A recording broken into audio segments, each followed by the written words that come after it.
গণিতৰ কেইটামান সূত্ৰৰ বিষয়ে জানিম। তো 1 নম্বৰ সূত্ৰটো হ'ল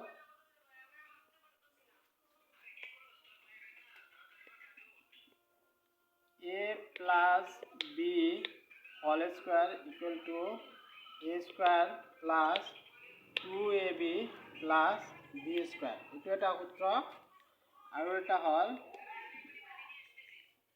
a minus b whole square equal to a square minus 2ab plus b square।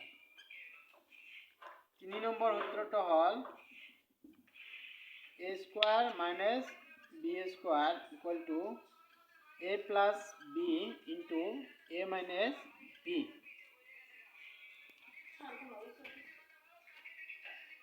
এইকেইটা সূত্ৰ গণিতৰ আটাইতকৈ গুৰুত্বপূৰ্ণ সূত্ৰ। আজিৰ ভিডিঅ'টো ইয়াতে সামৰিলোঁ।